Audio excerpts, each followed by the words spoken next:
wabarakatuh. Pada kesempatan pagi ini, saya akan mempresentasikan hasil PPL 2 saya dengan tema kedudukan hadis terhadap Al-Quran di SMP Islam Darul Khalifah, Kecamatan Binuang, Kabupaten Serang.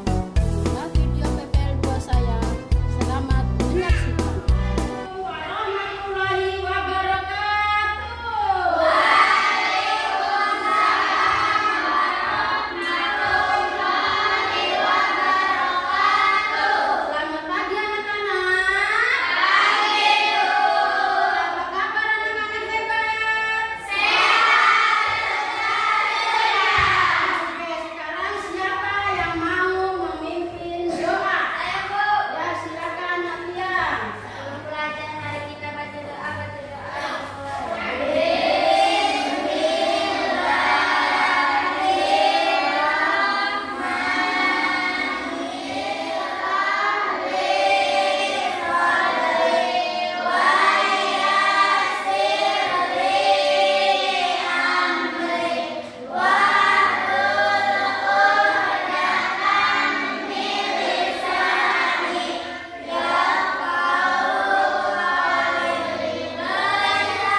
tentang sesuatu, maka kembalikanlah kepada Allah Al-Quran dan Rasul sunnahnya. Jika kamu beriman kepada Allah dan hari kemudian, yang demikian itu lebih utama bagimu dan lebih baik akibatnya. Ya, inilah adalah Quran serta arti dari Quran surat An-Nisa ayat 59.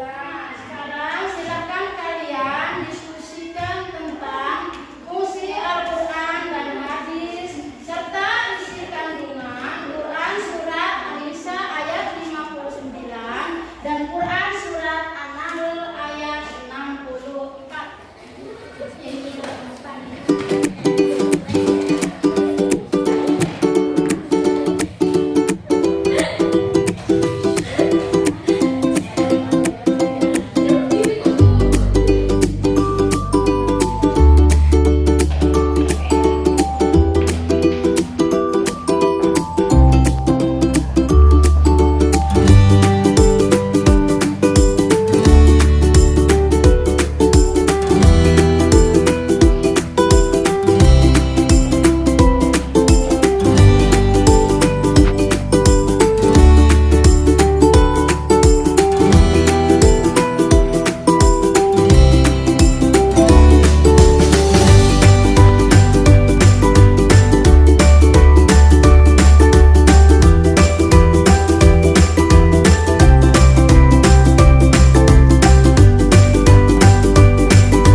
Fungsi Al-Quran adalah sebagai sumber ajaran atau hukum yang utama, sebagai konfirmasi dan informasi terhadap hal-hal yang tidak dapat diketahui akal, petunjuk hidup manusia ke jalan yang lurus tentang berbagai hal, walaupun petunjuk tersebut terkadang bersifat umum yang menghendaki penjabaran dan rincian, sebagai pengontrol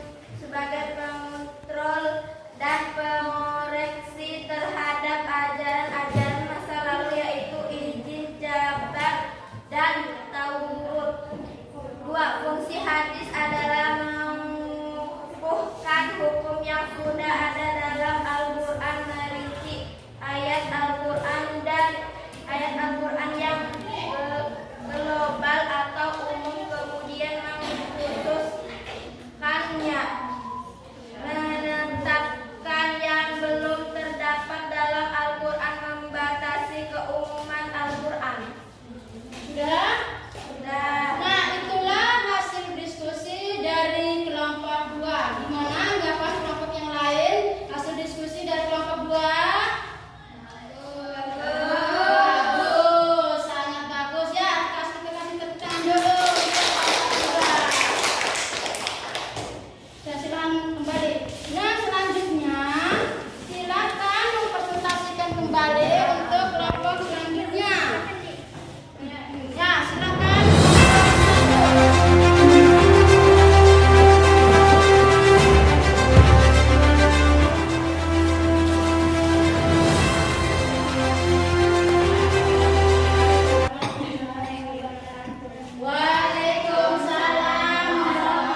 Shallallahu Alaihi Wasallam selainnya.